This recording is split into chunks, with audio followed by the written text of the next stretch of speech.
अस्सलामु अलैकुम वरहमतुल्लाहि वबरकातुहू। ज़कात क्या है? वालेकुम अस्सलाम वरहमतुल्लाहि वबरकातुहू। बहुत अच्छा सवाल किया आपने। ज़कात क्या है, इसे जानना भी चाहिए और जानना ज़रूरी भी है कि ज़कात क्या है। ज़कात मैं आसान लहजे में बताऊं तो ज़कात माल को पाक करने का ज़रिया है। माल को पाक करने का ज़रिया है, और दूसरे अल्फाज में यूँ कहें कि शरीयत ने आपकी कमाई में, या उसे यूँ कहें कि अमीरों की कमाई में गरीबों के लिए जो हक मुकर्रर किया उसे ज़कात कहते हैं। इसे ज़कात कहते हैं। इस्लाम वाहिद मजहब है जिसने गरीबों को छोड़ा नहीं है, बल्कि अमीरों की कमाई में गरीबों का हक मुकर्रर किया। मुफ्ती साहब, ज़कात किन किन लोगों पर वाजिब है? बहुत अच्छा सवाल है कि ज़कात किन लोगों पर वाजिब है। चूँकि शरीयत ने उसूल मुकर्रर किया और कहा कि हर मुसलमान आकिल बालिग साहब निसाब पर ज़कात वाजिब है, और शरीयत ने उसका एक दायरा भी मुकर्रर किया।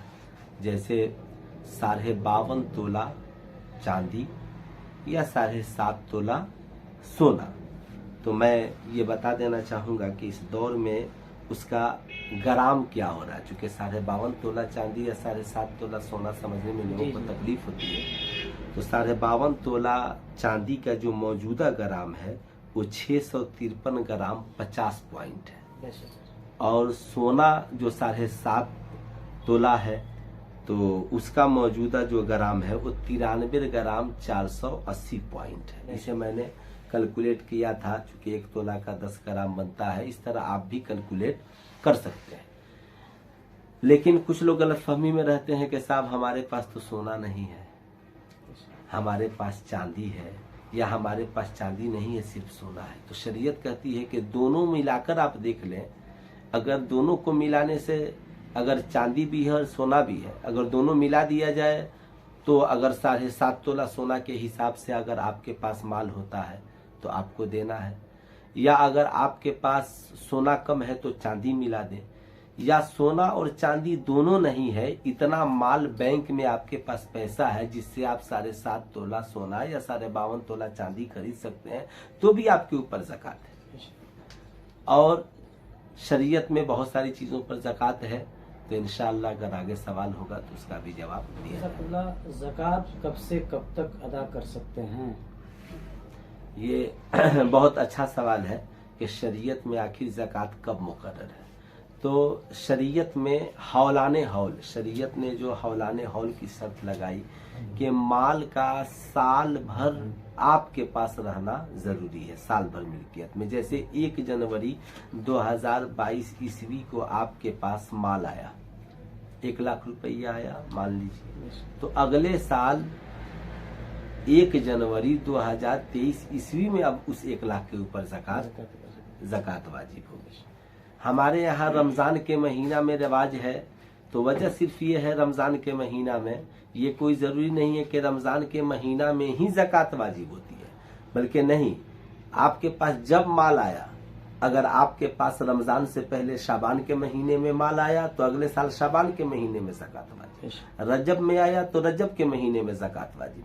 लेकिन रमज़ान में इसलिए मुसलमान ज़्यादा दिलचस्पी से देते हैं कि आम दिनों में अगर हम एक नेकी करते हैं तो अल्लाह ताला 10 से 100 गुना सवाब अता फरमाता है, लेकिन रमज़ान में 1 गुना 10 गुना से लेकर 700 गुना तक अल्लाह ताला सवाब बढ़ा देता है। क्या सोना, चांदी, जानवर और ज़मीन, कपड़ा वगैरह का भी ज़कात है?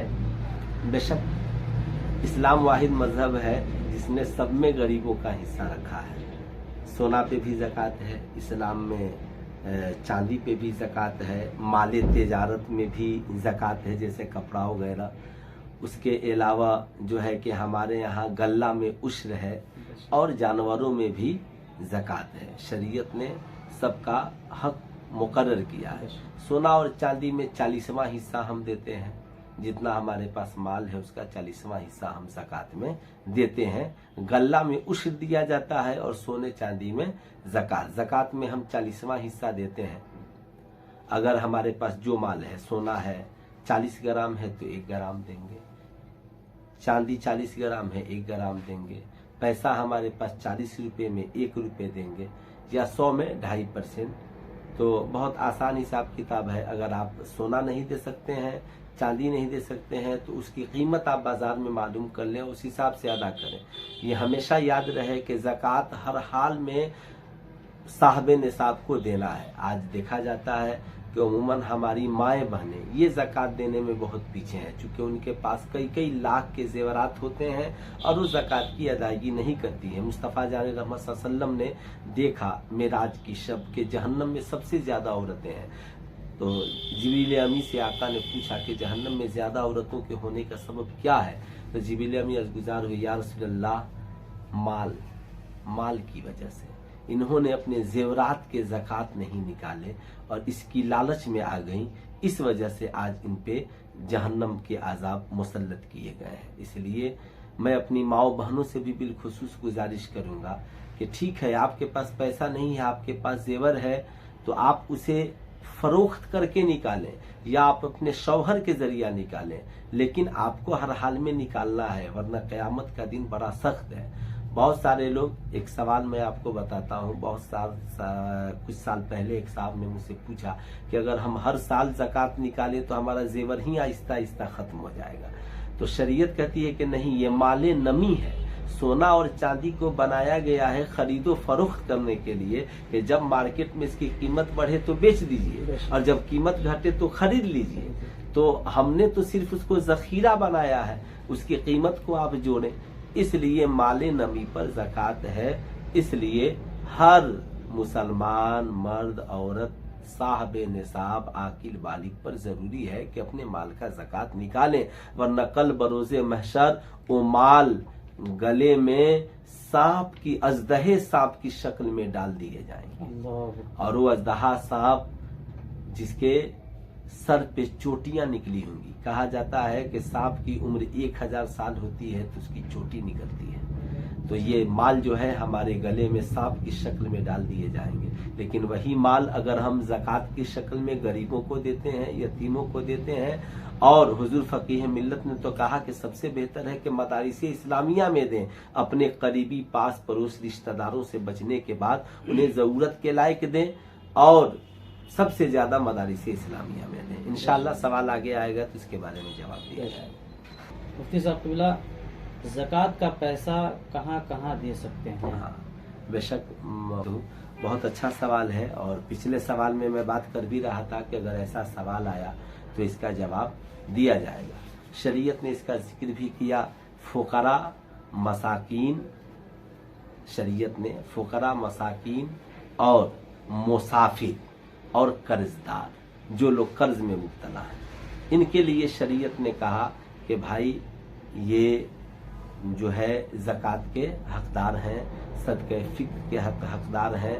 फ़कीर यतीम भी हो सकता है और गैर यतीम भी हो सकता है ना, और मिस्कीन। तो इसका बहुत सा हमारे उलमाए कराम ने और इसका जो है कि इसकी वजाहत भी फरमाई कि फ़कीर किसे कहते हैं। तो फ़कीर यानी वह शख्स जिसके पास कुछ माल हो लेकिन निसाब भर नहीं हो, वो फ़कीर है। खूब याद रखें। मिस्कीन यानी वह शख्स जिसके पास खाने के लिए गल्ला और बदन छिपाने के लिए कपड़ा भी न हो, उसे मिस्कीन कहा जाता है। सब फ़कीर नहीं है और सब मिस्कीन नहीं है। कर्जदार यानी वह शख्स कि जिसके जिम्मा कर्ज हो और उसके पास कर्ज से फाजिल कोई माल बकदरे निसाब न हो। मुसाफिर जो सफर की हालत में है, वो अमीर भी है, सफर की हालत में है, उसके पास माल नहीं है, तो उसे ज़कात दे सकते। वाह, इस्लाम तेरा जवाब नहीं है। क्या कहा कि सबसे पहले तो आप फ़कीरों का ख्याल रखें, जिनके पास निसाब के लायक माल नहीं है, तो आप उसे इतना दें कि उसकी ज़रूरत पूरी हो जाए। मिस्कीन जिसके पास कुछ है ही नहीं, तो आप उसका ख्याल रखें। तीसरा, शरीयत ने कहा कर्जदार। तो आजकल अक्सर बिजनेसमैन आप देख रहे हैं कि भारत में आत्महत्याएं हो रही हैं, बिजनेसमैन लोग आत्महत्या कर रहे हैं। तो शरीयत क्या कहती है?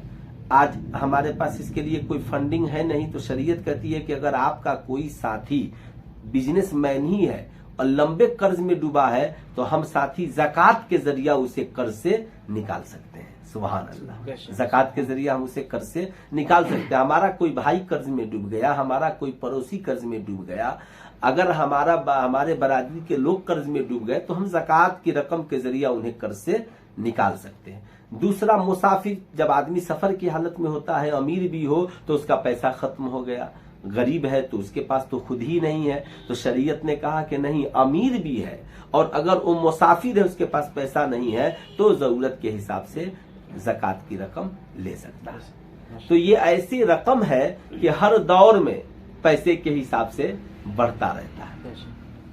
तो यकीनन मेरी गुजारिश होगी कि जिन लोगों तक हमारा ये पैगाम पहुंच रहा हो, ज़कात की अदायगी करें, इसलिए कि ज़कात की अदायगी में ताखिर करना ये गुनाह है। और हज़रत अबू बकर सिद्दीक़ रज़ी अल्लाह ताला अन्हो ने की दौरे खिलाफत में जो पहली जंग हुई वो इसीलिए हुई कि कुछ अमीरों ने ज़कात देने से इनकार कर दिया था। जो कौम ज़कात नहीं देती है अल्लाह ताला उसे कहत साली में मुब्तला कर देता है और उस पर अजाब नाजिल फरमाता है। इसलिए हमें चाहिए कि इससे बचें और ज़कात की अदायगी करें।